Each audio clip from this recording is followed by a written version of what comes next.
Hey there, everybody, what's up? How you doing? Welcome back to the channel. Hopefully all y'all are doing great out there this week. Now, I know you guys know that it is currently Hispanic Heritage Month, which is a big deal for people like me who are Hispanic, because honestly, my community is a great community, and there is a lot of good things that come out of it.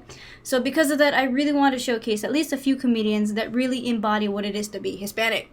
Now, the comedian that you're about to watch, we've seen a few of her videos in the past, but of course, every video is a little different. One, because of the material, two, because of how they present. So you never really know what you're going to get until you watch. So of course, let's see how this goes.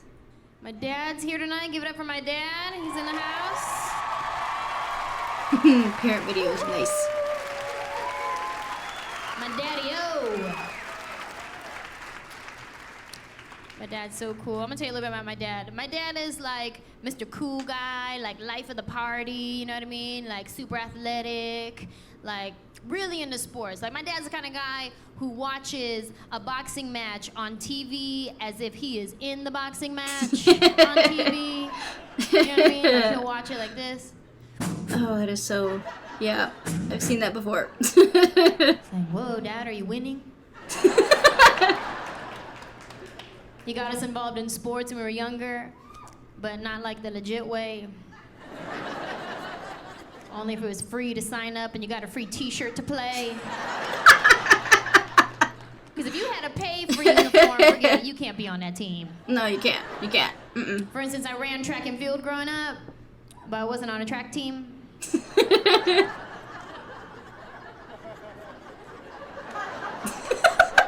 My dad would just take me to the track meets on Saturday morning and sign me up. I was the only one with my number on binder paper. It would look like this.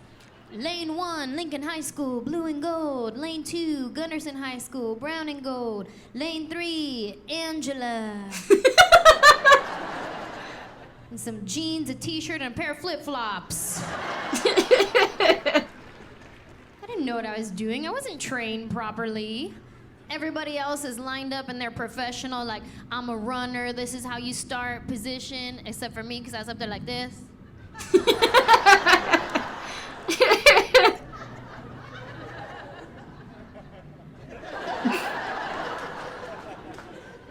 Everybody on the side is telling me, like, get down in the position. I'm like, why? Why I'm gonna get down? I gotta get back up to start running. She's not wrong. She's not wrong, honestly. I wasn't trained properly. Sure enough, the race starts, the gun goes off, everybody takes off running, except for me. I'm hiding. I thought it was a drive-by. I don't know what's happening. Oh, no. I was really into wrestling growing up. WWF.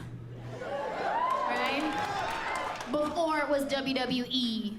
You know what I mean? Like some old school wrestling, like some Hacksaw Jim Duggan, Ultimate Warrior, Roddy Piper, $1 Million Man, Tugboat, Earthquake, Demolition Bushwhacker.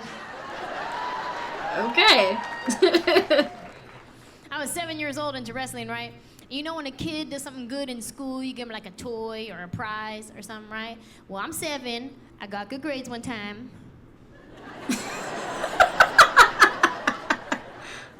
And my dad surprised me with tickets to go see WWF at the arena. It was the best day in all the 7 years I had lived up to that point. It was so cool. Me, my sister, and my dad went to the arena. My mom painted our faces like Legion of Doom. We walked into that arena like we were Legion of Doom. Like they're gonna tag team us in accidentally. You know, the wrestlers come out, right? And they run to the ring and everybody's trying to get a high five from the wrestler. Well, I'm the littlest one trying to get a high five, talking about, I saw Jim Duggan! I saw Jim Duggan! Right here! Right here! But he didn't see me. I didn't know we were broke, man. I didn't know we were broke until I was about like 13. That's when the reveal happened. Because I volunteered at a neighborhood food drive, and one of the bags was for my family. That happens. That was my surprise. I showed up, I was like, who are we helping today? They're like, help yourself, Gina. Grab a bag. Get out of here. We had a good time growing up, though, man. We always had a lot of dogs in my house because my grandmother would always pick up stray dogs, which became my attitude towards men. That's right. I see some guy wandering the street. I'm like, are you lost, buddy? Huh? Are you lost? You want to come home with me? Huh? I have bacon at my house.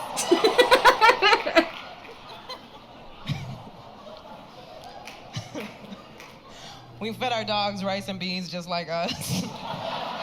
Yeah. The dogs would look at us like, damn, are we broke too? Like, what's going on? I don't know. They liked it. One thing was great. We had to be creative. Like me and my siblings, when we would play games, we had to play broke people games. Yeah, I see some of y'all chuckling. You guys know exactly what I'm talking about. Broke people games are games that don't require toys or money. You just had to be creative. Right? We had this one game we used to play called Adventure. It was just us walking around a tree.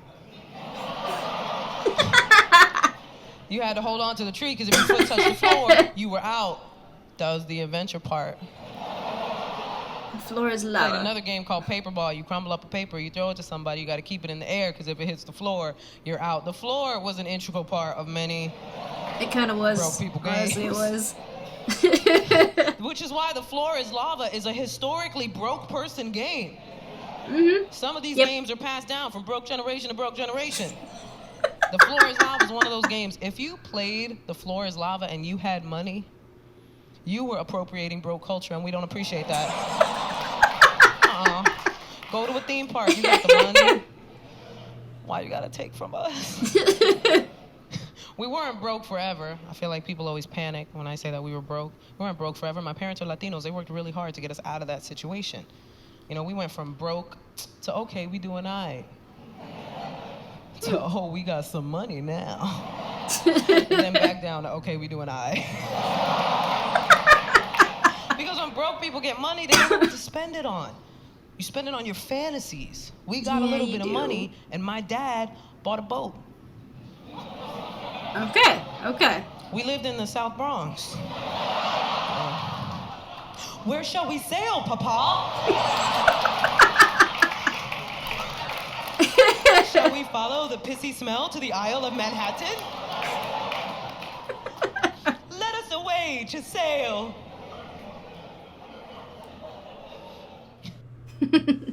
Alright, now I really enjoyed this video. It's not laugh out loud funny, but what gets me here are the stories that they're telling because they are very similar to my own childhood. Now, I was never a fan of wrestling. I'm still not, honestly, but my dad was.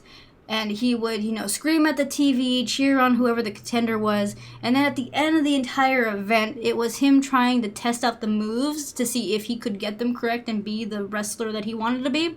And of course, you did that on the children because my mom wasn't going to have any of that. So, you spent a lot of time just trying not to get, put in a wrestling move. So as the whole thing. As far as the whole having to be creative in a Hispanic household, you really do, because if they find out that you're not doing something, they put you to work. It's just how it is. It's either mom, grandma, somebody will make you do some kind of chore you didn't want to do to begin with.